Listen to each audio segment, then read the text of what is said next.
Sa Laguna, nakatanggap ng libreng serbisyo sa ika-67 taong kaarawan ni Pangulong Bongbong Marcos Jr. May report sa atin si Tony Lagunoy. Nasa 1,000 taga-Laguna nakatanggap ng libreng serbisyo mula sa iba't ibang ahensya ng pamahalaan sa idinaos na simultaneous distribution of various presidential assistance na ginanap sa Provincial Capital Extension Compound sa Calamba City, Laguna.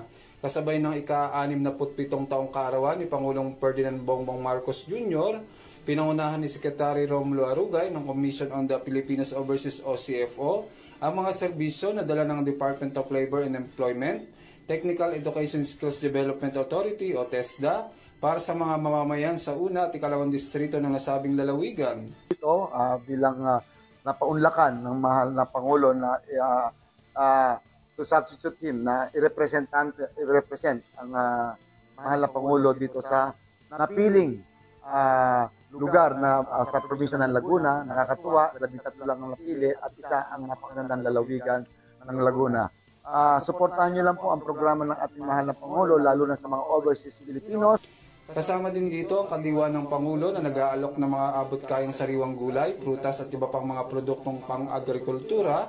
Naroon din ang Dole Tupad payout at mga serbisyong personal ng mga TESDA scholar. Nagpasalamat naman si Governor Ramil Hernandez kay PBBM dahil sa regalong kaloob sa mga residente. At siyempre, hindi ka palakpak. Importante sa lahat, tayo mga taga-Laguna ay magpasalamat dahil hindi tayo pinapabayaan ng national government sa pamumulan ng ating Pangulo. Napakaraming mga programa at mga proyekto ibinababa dito sa lalawigan ng Laguna. At kasama sa trabaho, Tony Lagunoy para sa Radyo Agila, matatag, matapang, matapat.